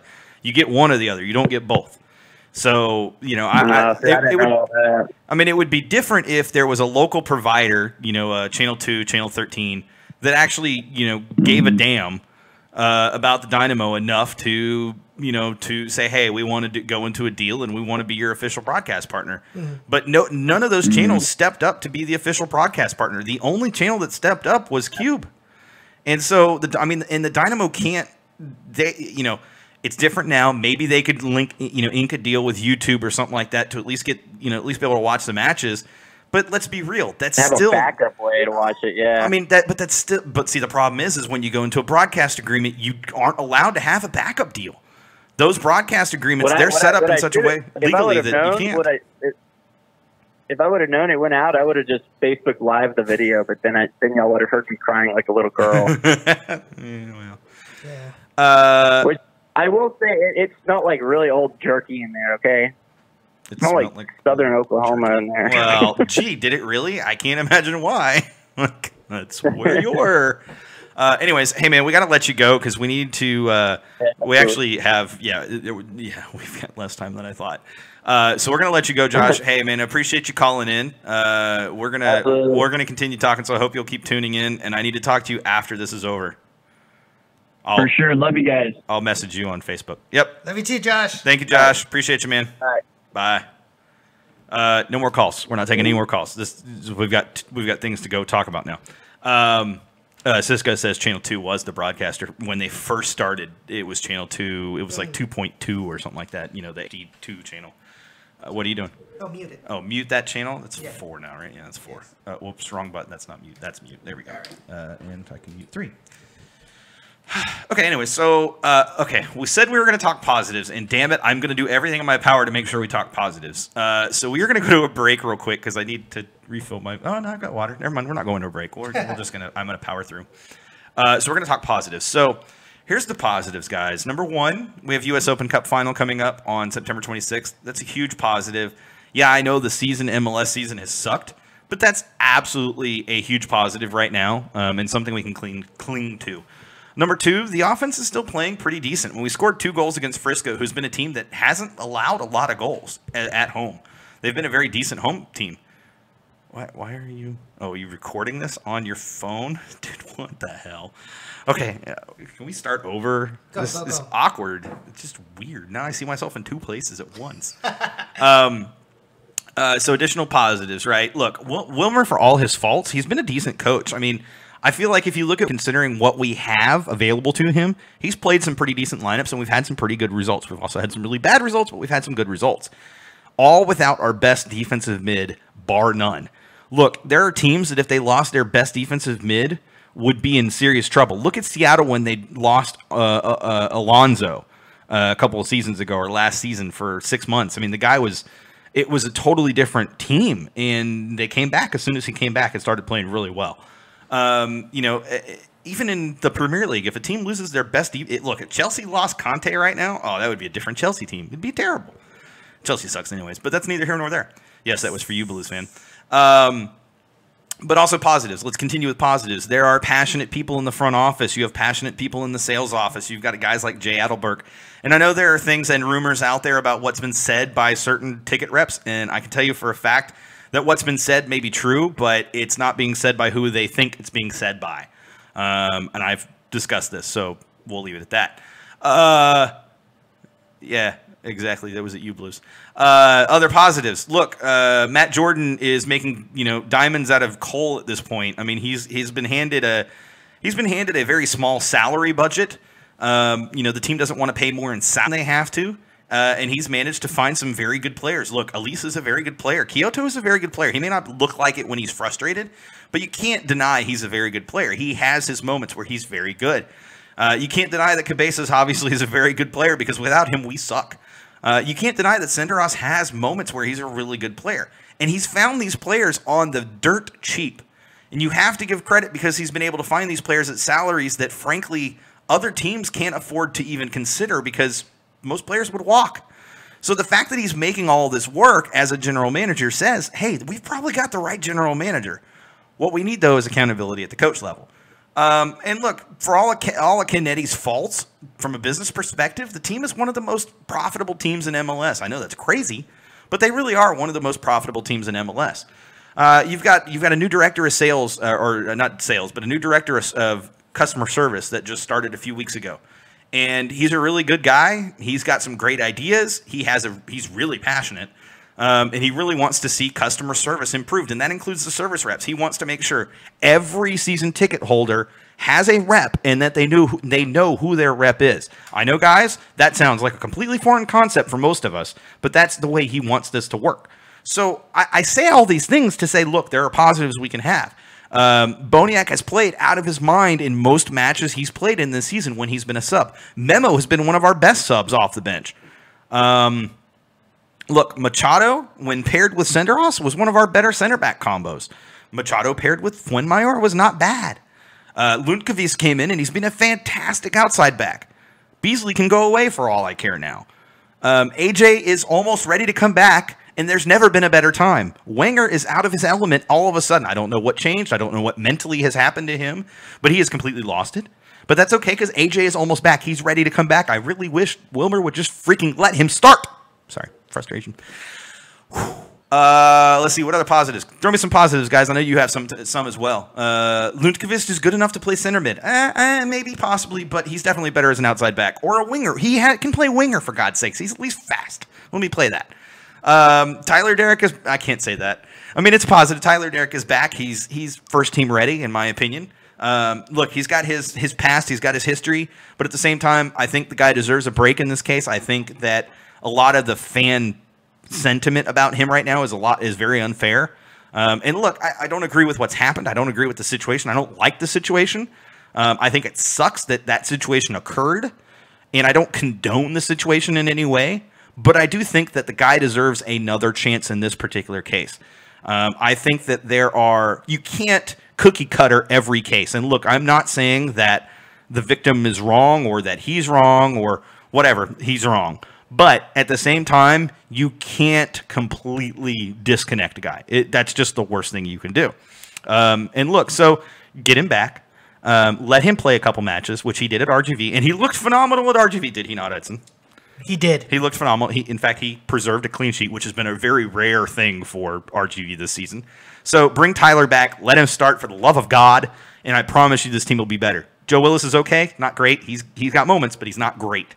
Although in PKs, he is the better PK goalkeeper. I will say that. And stop being judges when you don't have all the facts. Oh, preach to that. Yes. If you don't know the whole story, you have no right to talk about what has gone on. I don't care. I really don't care what you think you know. You know nothing.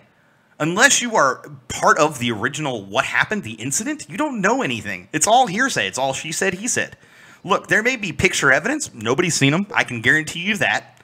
There may be quote-unquote testimonial evidence. Nobody's seen it.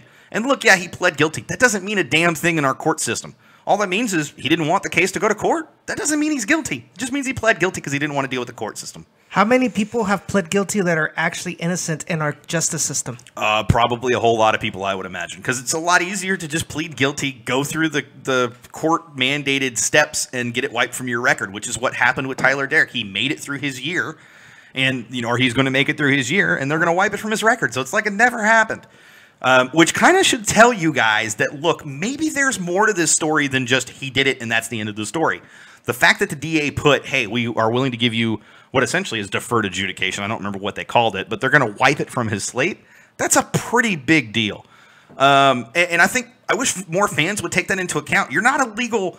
Look, I'm not a legal expert by any stretch of the imagination, but I know those fans on Twitter have no clue what the hell they're talking about. And if you are putting stuff out on Twitter and you don't know what you're talking about, you are just adding to the echo chamber of lies and falsities that are condemning a person for something we know nothing about. And look, I'm not saying anything didn't happen. I don't know. I wasn't there. Neither were you. But I also know that this victim has done stupid things before. And I also know so has Derrick.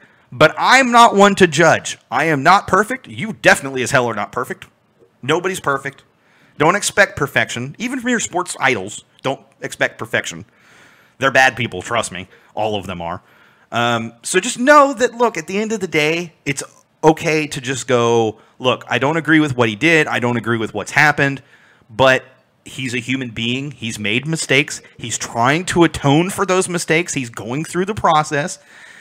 And I think he's at a point where, look, he's paid his time. He's done his due. Let's give the guy a chance. Be open. Give the guy a chance. Anyways, that's a positive. That was a nice buzz there. Other positives to talk about. I'll think of one. Give me just a second. Nice. What else? Help me out here, Edson. I'm not the only one with positives. Come on.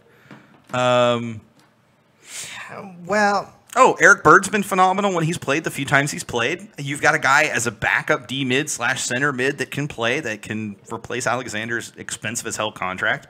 See you later, Alexander, at the end of the season. I'm fine with that. The Boney twins are still amazing at soccer, and I can't wait until they're like old enough to play. I'll tell you another positive. That the pipeline is starting to take effect. It is. So you had an interview with Brandon Morales this week, did you not? Yes, I did. We're at RGV Express time. All right. I'm done with positives for now, but we will come back. All right. So last weekend... Hold on, wait. That's the perfect intro. Callow says we don't suck as bad as RGV. Callow? Shut up, David. That's not allowed on this show. We might have to block you for that one. I'm just kidding, David. No, don't report. I'm not. He thought about it. He actually did click there, just so you know. Sergio makes a good point. Manotas, Morrow, and Pena together could possibly work as starters. I don't disagree with that. I think that has a possibility to work because they're two different style players that play striker. I would love to see Morrow under Pena, have Pena up top as the holding forward. I mean, it could be beautiful, but we don't have the personnel for everything after that. We just have those two up top. Yeah. Anyways, continue, Edson. Sorry, we're in RGV, guys. Sorry, no more positives. We're not allowed for more positives. We got a hard cut at 9 o'clock because there's a women's national team game. Okay, going on. so I talked to Brandon Morales last Thursday, who is the first RGV Academy signing. I was completely surprised by the maturity that he was taking this interview, his answers. By the way, guys, if you haven't listened or watched that episode of Down in the Valley, you need to go, and after this show is over, just stick on the channel and go find that one. It's like 1 or 2 over. And trust me, it's worth called listening to. It's That amazing. Didn't Just Happen. That's what that episode was called. It's amazing. So basically, one of the things that he said. He says, "I don't think the tips are working." That's because I don't have ground control on because I'm not using that laptop. Yes, we don't have the other thing on right now. We did see that tip. You want to open that tip so we can look real quick? Sorry, we'll pull that email up to see if did you leave. Did somebody leave a statement or whatever saying something about what they tipped? Well, it'll come out over there. All I get right here is that I received payment from. Oh, okay. From fans. Sorry, this week we probably should have said that this week. Well, open it up. Does it not have notes or anything in it? No, I'd have to check. And I think I know right now. I saw that ground control was kind of having problems, like it wasn't loading up. There it is. Oh no, never mind. Oh, okay. Sorry. Well, hey, we really appreciate the tip. Holy moly! Thank you very much. Thank you so much, Blues fan. I'm raising my glass to you, even though it's a glass of water. I'm raising it to you. Appreciate it, Blues fan. Thank you, man. I will read it out at the end if we go on the last break. I'm going to slap you upside the head, Cisco. Your ass better be here next week. Cisco said he's here next week. We are going to talk about owners. We're coming. It's coming next week. That's next week. All right. So one of the things he said is obviously like before he was signed by RGV, he was already pretty much signed with, I believe, the Naval Academy to play soccer with them. But then RGV came up with an opportunity, and he decided to take it. One of the things he also said, as far as mentality-wise, he said that it's all mental. Like, I asked him, okay, what ratio do you have talent and mental in the game of soccer? He says it's 10% talent, 90% mental. You got to have the right mentality. That's fair. You want to take it. Totally fair. I also asked him, okay, you're the first signing of the RGV Academy to the first team. Does that put an extra sort of pressure on you for that? Of course it does. And he said, I don't really see it as pressure because a lot of the times when you get pressured, you start getting distracted by that pressure, and you don't do how you really do. You take it one step. You got to take it one step at a time. So you're saying he was well coached in his answers beforehand? I'm just kidding. It's a joke. I think it was very truthful. I agree. I think that Brandon is the perfect first RGV signing out of the RGV Academy. I think just listening to that interview, which I did listen to a good portion of it, you can sense his presence, and you could sense that he's one of those players that could possibly be that leader that we're looking for, let alone that RGV's looking for, on the pitch. I think if there's one thing that I wish for him, it's that he would find an older player, a veteran player that could be his long-term mentor, because you need that in any job. You need to find a mentor that can help raise you up to the next level. I don't know. You might want to talk to the Dynamo about that. Yeah, we won't go there. Okay, continue. Sorry, I didn't mean to cut you off. I just wanted to throw that out there. Yeah, and so overall, I was definitely pleased with him that he has better maturity than other 18-year-old players. Guys, I said PG-13. Thanks a whole lot for that. You can continue. If you're watching, just ignore chat. Just let it scroll by for the next, half hour. Remember that the chat appears on the screen, guys. That's right. Everybody sees chat. So everything you guys have said, they know exactly what you've said. Just so you know.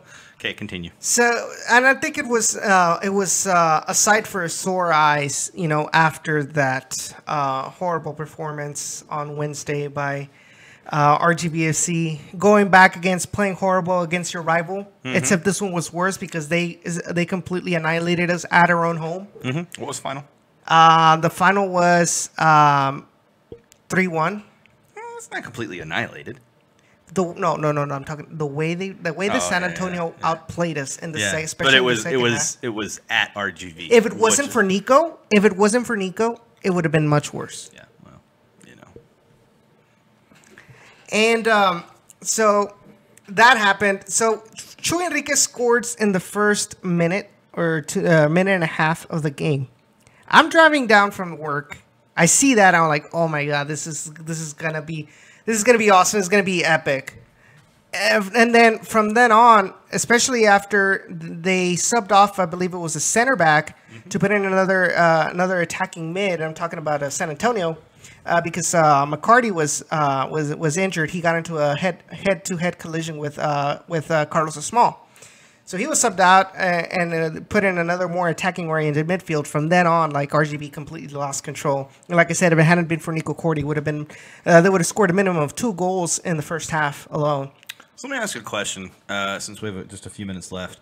Do you feel like Gerson suffers from some of the same problems that Wilmer suffers from in terms of being hesitant to make changes? No.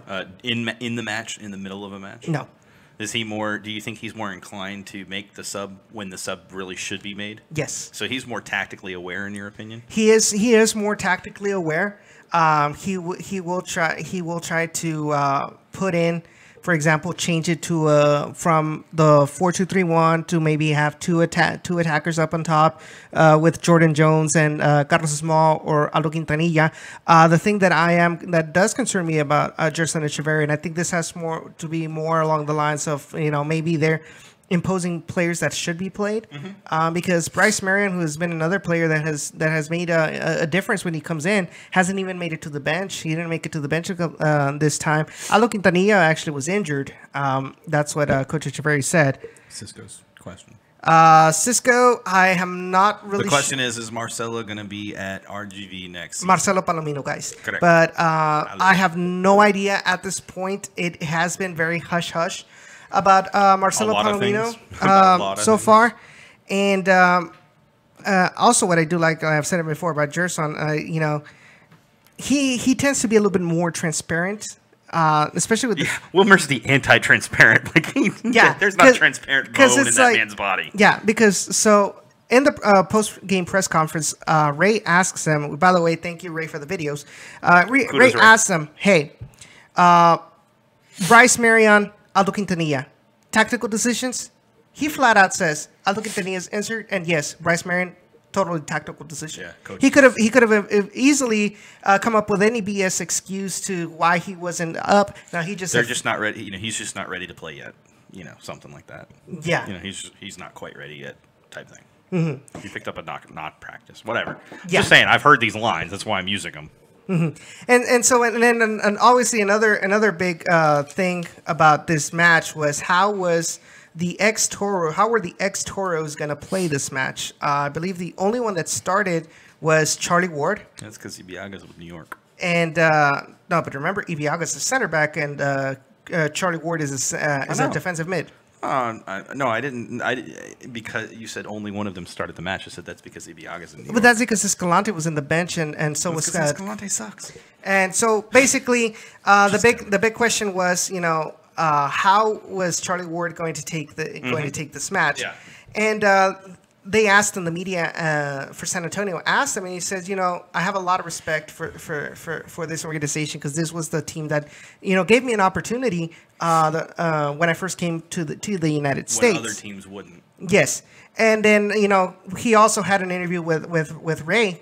And he asked him the second question, he's like, I'm really grateful for this organization. I'm really grateful for the fans and everybody who has supported me. I can't say the same thing about Houston Dynamo. And he flat out called out Matt Jordan and Wilmer Cabrera, which surprised me. And he's like, I'm not trash talking. I lived through it. I'm just saying the truth. Yeah.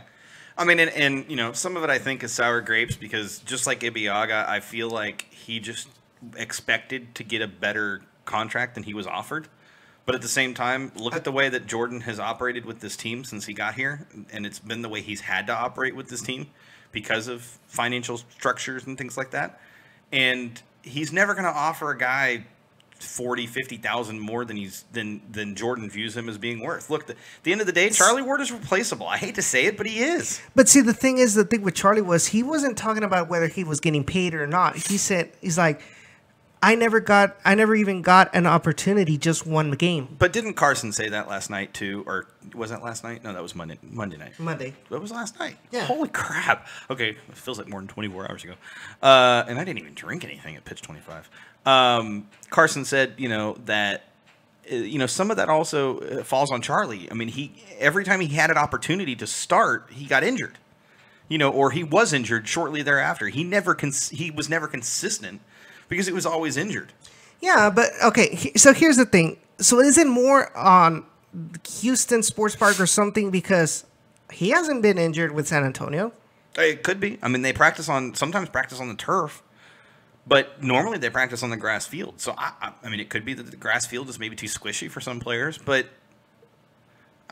I don't know. I mean, he never had a problem at RGV, never had a problem with San Antonio, just in Houston. He was injury prone before he got here, though. He was injury prone over in England. In Stoke? Yes. Very, very, very. He was a knock-a-day guy. Well, again, we'll never know for sure. I guess. And I mean, now, granted, there is a possibility because we've seen it with other players where the Dynamo may say that he was injured or have him on the injury report, and then in reality, he's not actually injured. So that may be a possibility as well. Although for the most part, he was injured most of the time he was here. So I think there's kind of there's a little bit of he said kind of thing going on where it's I never got the opportunity that I should have had. And then I think there's also he never got the opportunity he should have had because when the opportunities were coming out, stop that. We don't do that to people in our chat, okay? Unless you're cussing up a storm or being PG-13, we don't mute people. We don't report them. I'm not being serious. Yeah, you are. He's like, yeah, you're right. But I mean, part of it is, like I said, he was injured, and at the end of the day, that's what it comes down to. Okay, so the U.S. Women's National Team play in 3 minutes, so we're actually going to cut this like 2 minutes early. I know that's crazy. But whoa, Jesus, that was why almost can't? bad. Oh wait, that's right, copyright. I was like, why can't we just put it on the green screen? Yeah, we would be off YouTube permanently. Like in U.S. Soccer would totally ban us. Although we could put it up there for the pregame show because I mean that's that's actually rights reserved too. All broadcasts, any part of the part of the broadcast is. Anyway, so all right, look, there's plenty of positives to take away. I know he's like Debbie Downer over here, and that's okay. But at the end of the day, there are plenty of positives to take away. Look, we don't have to deal with the Charlie Ward situation anymore. That's a positive. That's great in my opinion. RGV are starting to put some players out there that are really good players. I mean, look, we got rid of players that Aldo Quintanilla is a decent player when he wants to be, when he's confident. There's no doubt in my mind Carlos Small is going to be a fantastic player in the future. There's no doubt in my mind that Chewy is the next level of player. I can't wait to see him progress to top tier USL level and then make that next step to MLS because I think the kid has the right attitude and the right approach to be that type of player that, he could, his ceiling is probably higher than Memo's at this point, which is a little more than super sub, just a little more than super sub, maybe a rotational player. I feel like Memo's kind of ceiling right now is just super sub. And I can't wait to see Carlos Small when he gets up here because he's going to happen at some point. Todd Wharton, I think, has an opportunity, especially with how good how good Bird has been. I think that opens the door for Todd Wharton.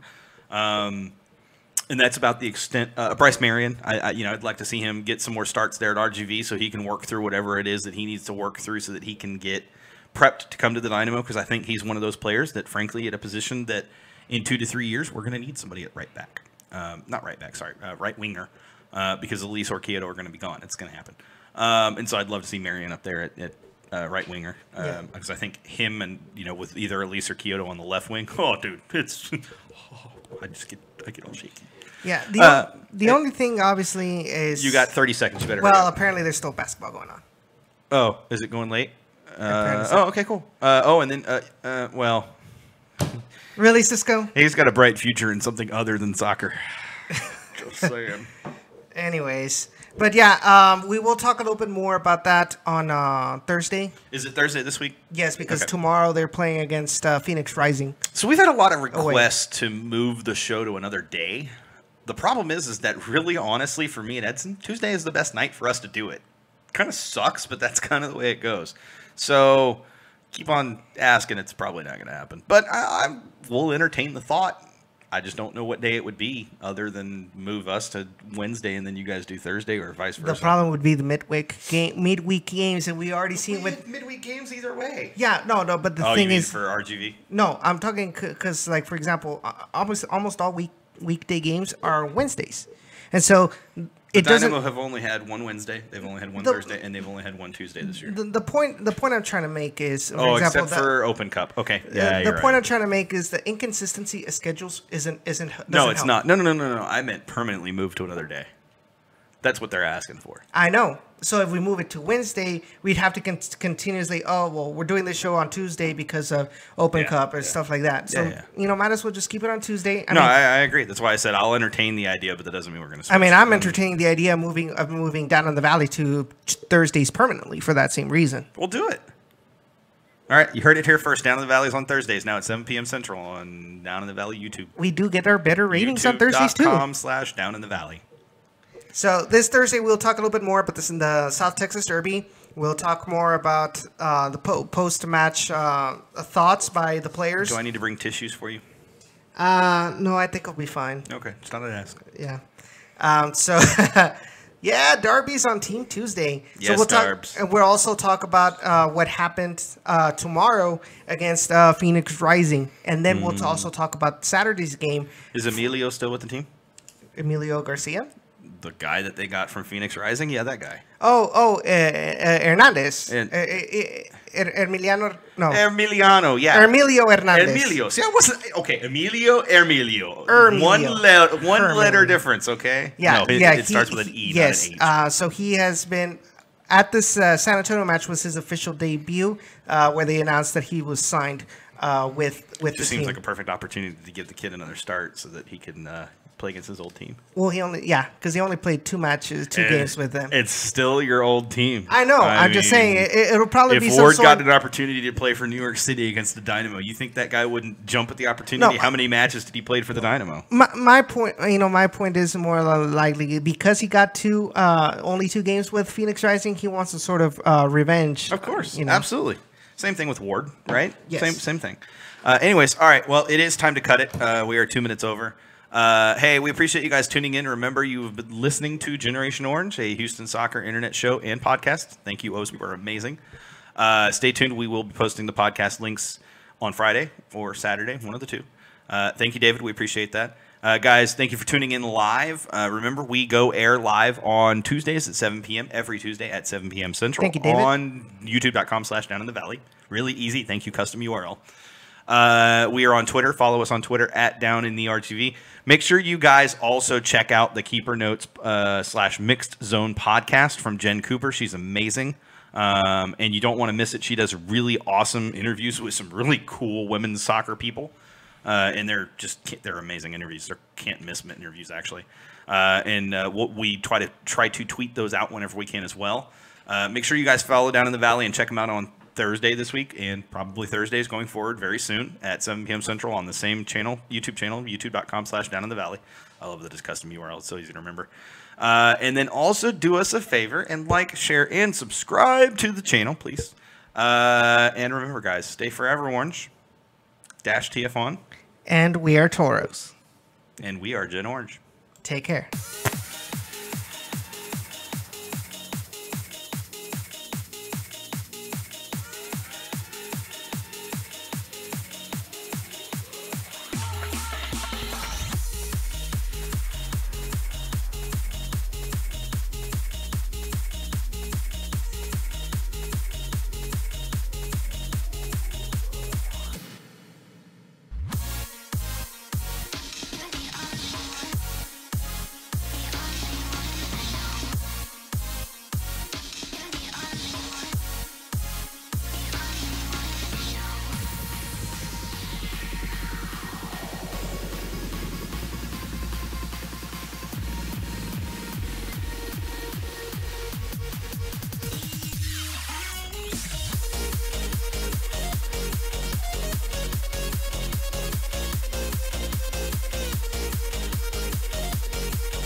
you.